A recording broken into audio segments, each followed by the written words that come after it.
Hi, how's it going?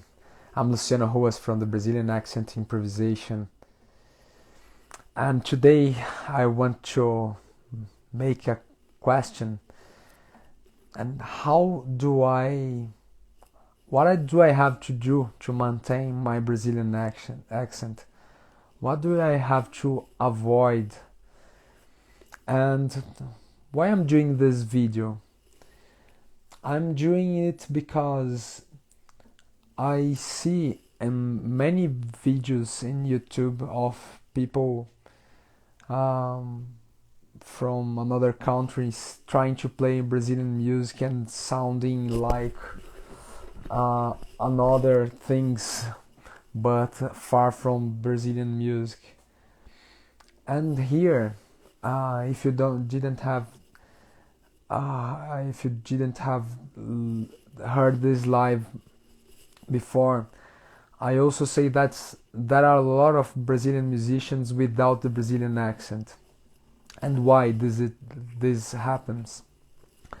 We have a lot of influence of the books of American jazz, and many teachers, important Brazilian teachers, learned from them or from some school from out of Brazil.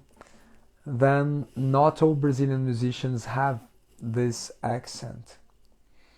We have very talented musicians with more jazz influence than Brazilian influence, and other reason I think this happens here in Brazil, it's because many of the real accented Brazilian musicians sometimes are intuitive. They don't know how to explain and to teach the Brazilian accent. Then they have this accent for just themselves and for and the musicians who play with along with her, along with they. Okay.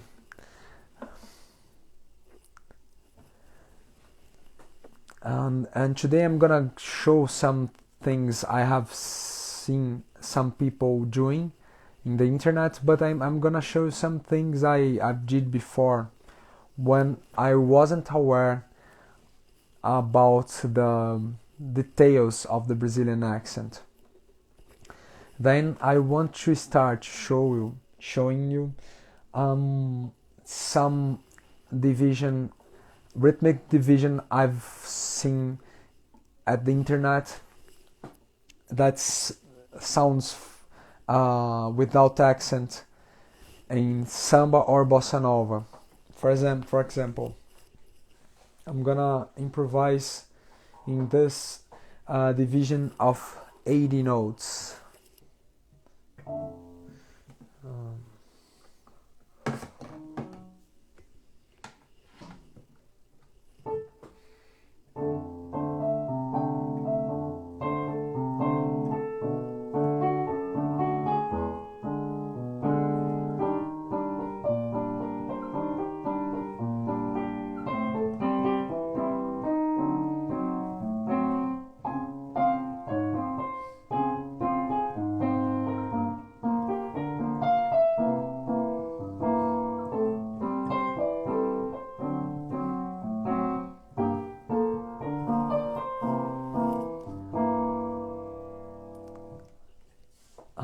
Note that this melody doesn't have any swing.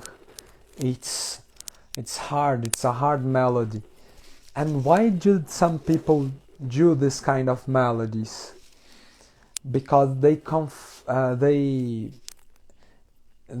are hearing wrong. We have the 80 notes that do this division.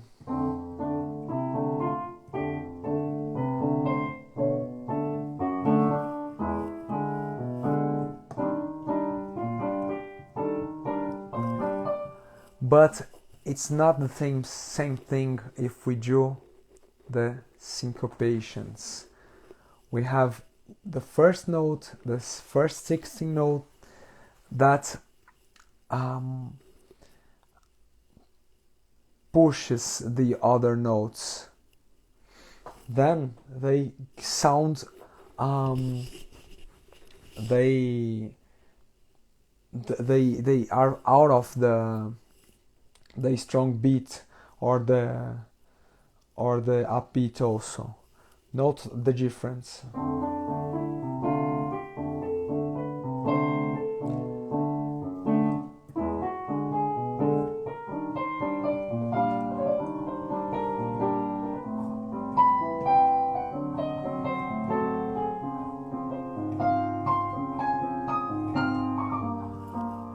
Realize how they flow through the comping that's happening.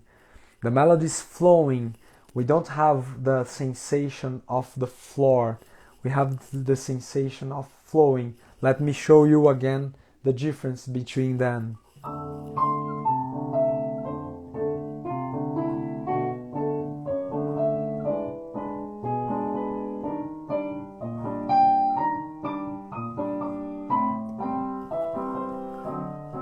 Now flowing.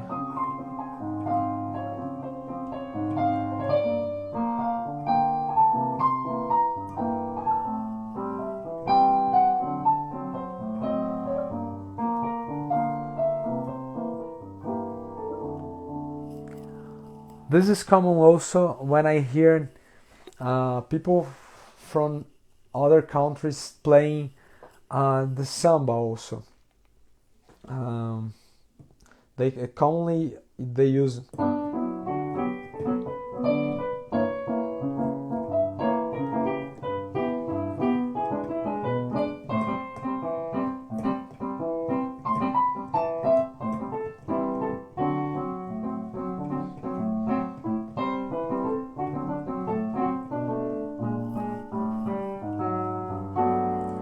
note the difference.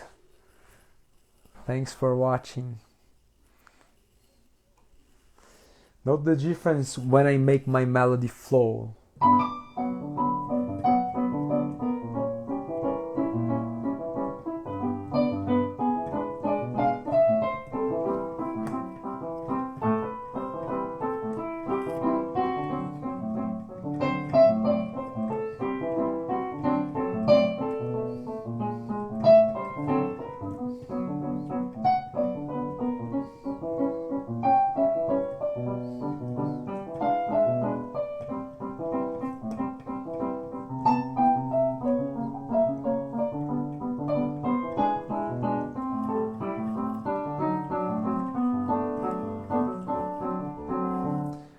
Note that the melody gains life when we flow it through the comping. It sounds alive. Other thing I think gets far from the Brazilian accent is when pianists use in samba use a lot of pedal. The pedal gives a lyrical interpretation for the piano, and they when you use it in a percussive music, you lose this characteristic. So when we put it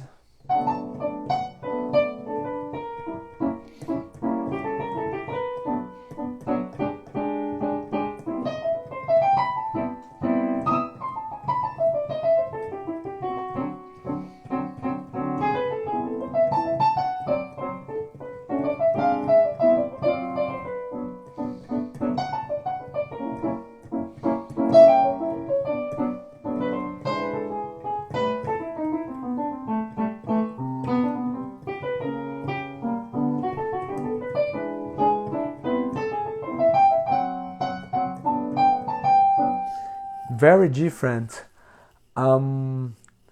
very different of playing.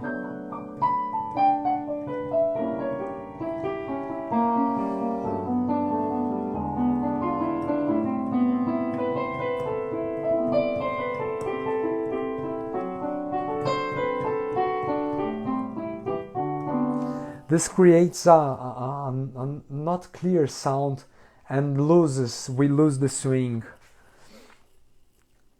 Thank you, Lillian, for watching me. Thanks a lot.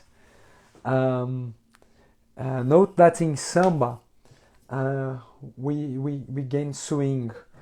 Let me show the last time.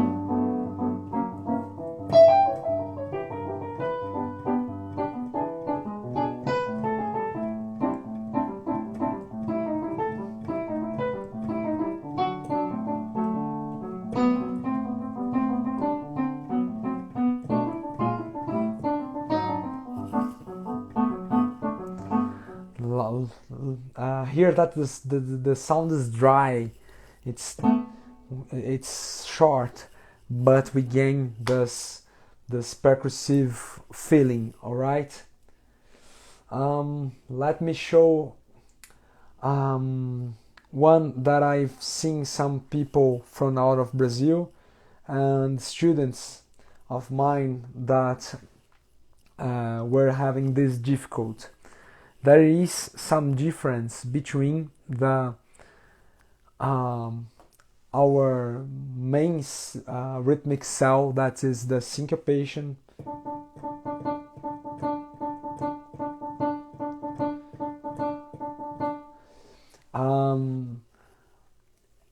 between the triplet.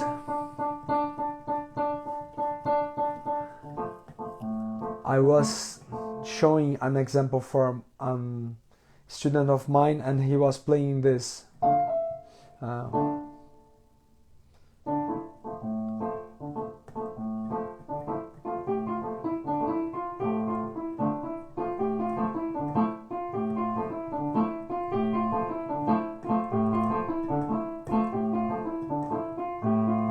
He was transforming. It's difficult for me to play this because it's not natural, but he was transforming the syncopation in a triplet. And then, for example, if we are playing a machixe, that is the father and the mother of samba,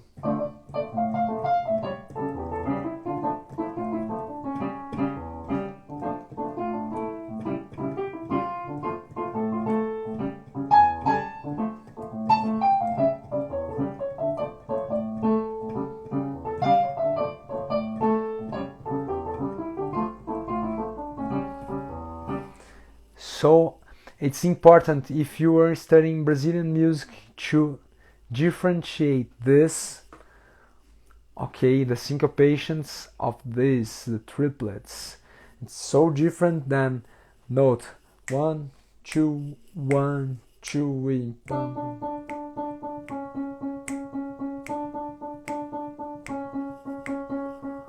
And people mixture some of them, but then trying to do this.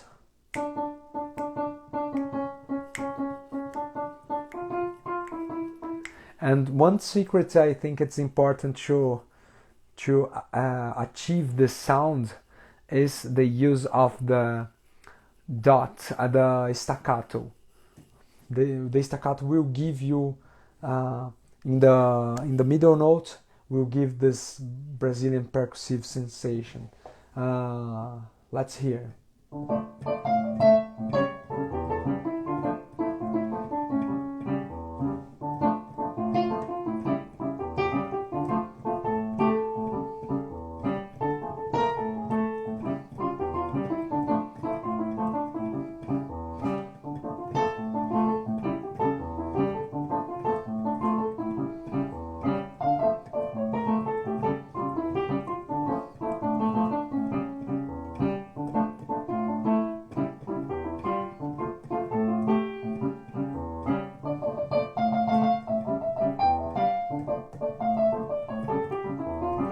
No, it's not this.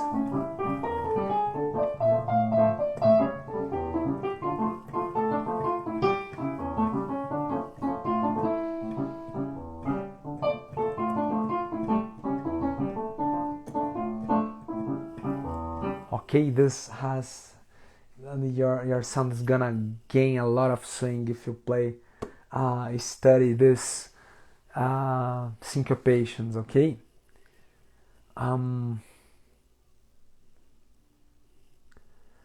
One other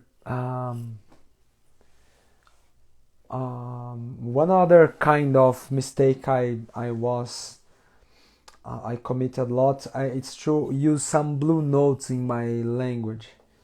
For example, creating this kind, and we don't, in Brazilian music we don't use this kind of this chromatism. Okay. Then I sound when I was playing the baião or forró.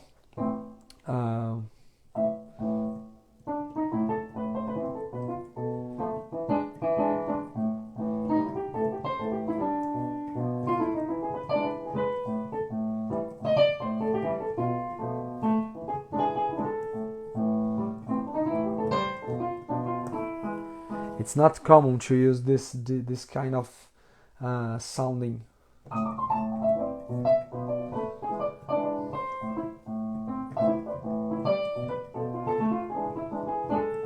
We used to use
So try to avoid these blues scales, because you have so much to explore inside the Brazilian sound. Have many other solutions. Okay. In frevo, we have some typical endings for phrases also. It's to anticipate in some and some quavers or 16 note. I'm sorry. It's common to anticipate in 80 note.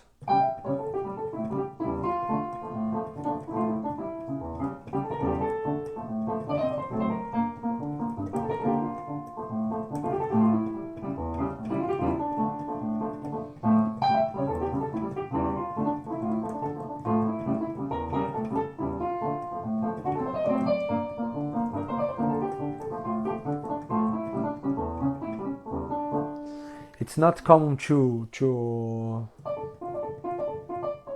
anticipate 16 notes.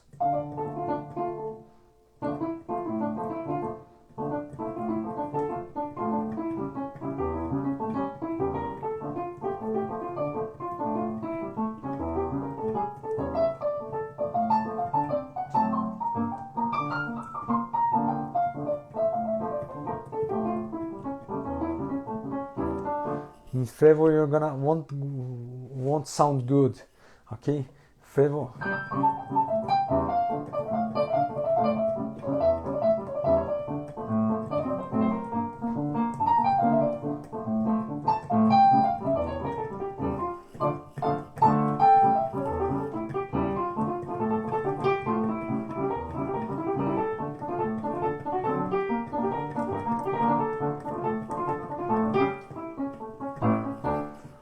Okay, so just anticipations of 16th or finishing or ending your phrase on the head, okay?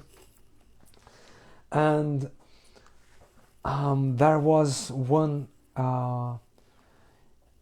mistake I used to commit before, that it's in choro, that was common when I improvised and then in a choro and played so many 16 notes without breaking the ideas. 16 notes are important in choro, sounds good, but if you don't just play them, you're gonna create a non-interesting rhythmic melody, okay? So many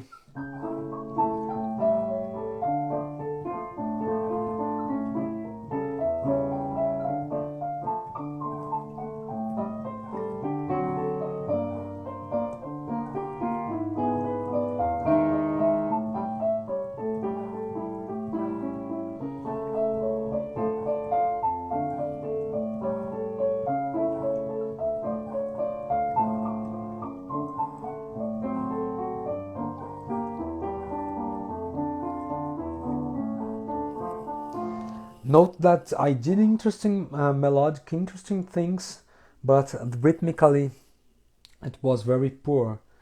Then if you learn some typical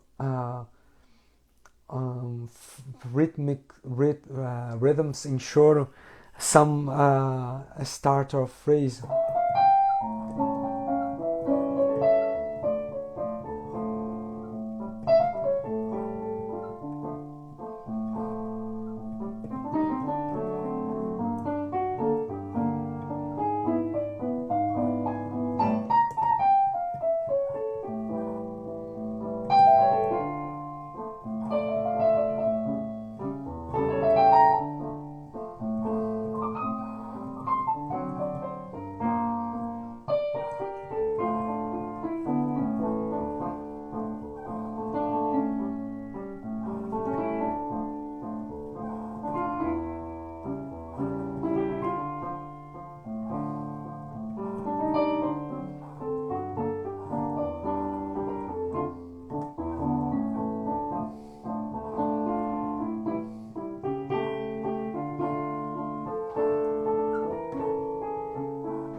I think this mistake I showed you in choro, it's common to be made from players all over the world. Some of them have the ability to play so many notes, and these notes make you lose the rhythm. You have an interesting effect of notes, but this effect, if used a lot, breaks the attention of your audience. So if you create rhythmic attention, rhythmic surprise, you're gonna make a rich experience for you and for your playing. Let me show you some examples. For example, bossa nova with just 16th notes. It doesn't sound good.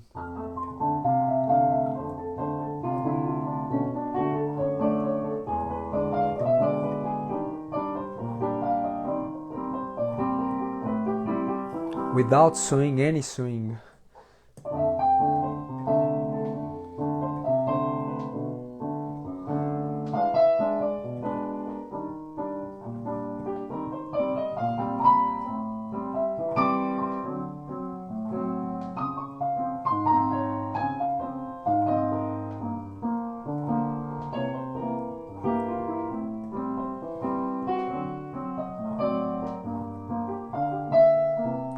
And sometimes if you are using this 16th notes, you can create interesting anticipations to break the expectations of the rhythm. For example,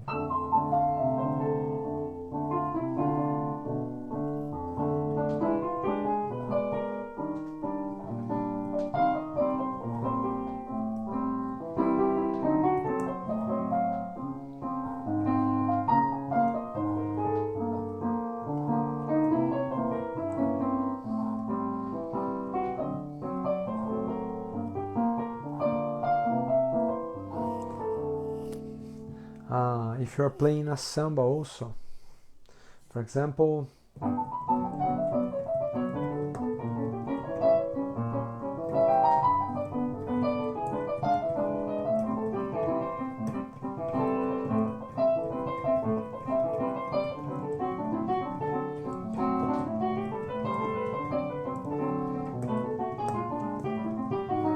and if you play less notes,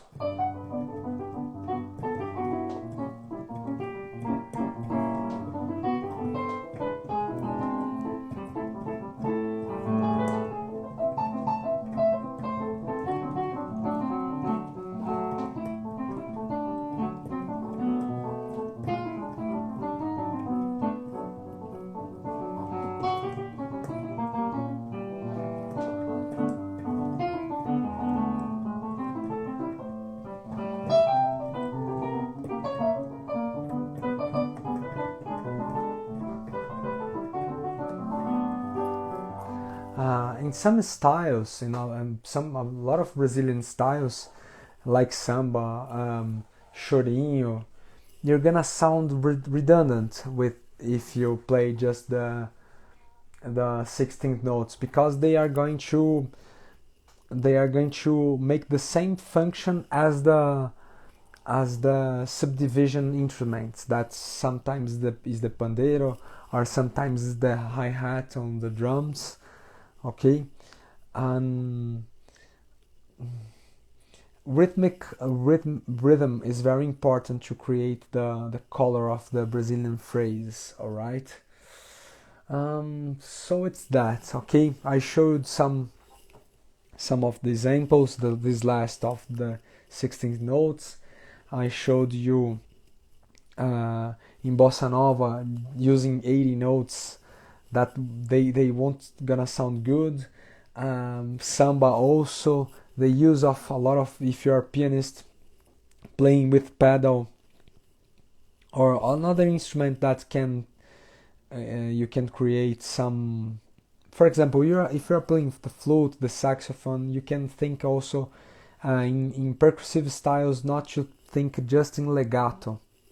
Okay, try to think in try to imagine that your instrument it's a percussion instrument. Another, I think it's one of the pillars of the Brazilian music. It's differentiating the triplet notes of the syncopated notes. Okay, they sound so different, and they have different flavors. Okay, it's good to learn. Avoid blue notes and some chromatic passages in traditional styles, and they aren't wrong. I'm gonna explain another live about this. Okay, and frevo, don't use anticipations of 16th notes. It's better to use 80 notes. And in chorinho, I showed you the 16th notes used a lot. Okay, try to create a variety of rhythms to make your audience hear and keep the attention in your playing. All right, so it's this. That's all. Thanks for watching for this live, and I hope you liked. If you want to know more about the Brazilian accent in improvisation, just follow me on Instagram. I'm in YouTube also, and you can subscribe my channel, and Facebook also in in the group Brazilian Accent Improvisation. Okay, thanks for watching. See you tomorrow and bye bye.